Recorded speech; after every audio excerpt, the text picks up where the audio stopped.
Now let's see what can be the other possible error. We have discussed that where students have problem in understanding the basic algorithm of the division. Even after getting the algorithm, they can make some error like this. The student makes systematic error in implementing some steps. Students appear to understand the major step of the division algorithm but brings down the digit from the dividend incorrectly. For example, the student skips bringing down a digit or does not bring the final digit. Last but not the least, brings down the same digit twice. Now we will see an example of students working out a division algorithm. So here the first error is in multiplication. The student has multiplied the numbers incorrectly. After that we have got a remainder of 15.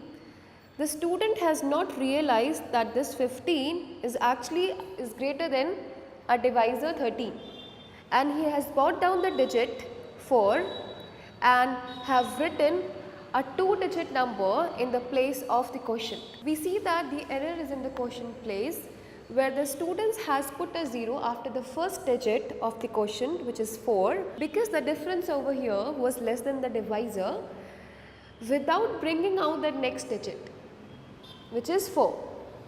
Now we have to ask questions where the student's thinking is very much involved. So the first question you can ask is, what numbers from the dividend have you already used, so that they are not using the same number before. The next question you can ask is, are there any numbers in the dividend that you have not used, so that they don't skip any number from the dividend.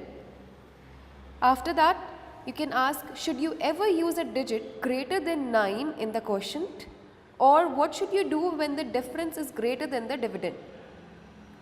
Or you can also ask, can you tell me why you put a 0 after each number in the quotient? Why is the difference smaller than the divisor? So that they are clear, when our divisor is greater than the remainder that we have got, then only we have to put a 0 in the quotient place. Should it always be smaller? So by this question you are asking students that why it's always necessary that the remainder should be always smaller. What is the next step in the division process? So if they are completed the different step, or they have brought down the next digit, make sure that you ask, after this process what should we do, so that you are not answering, they are answering.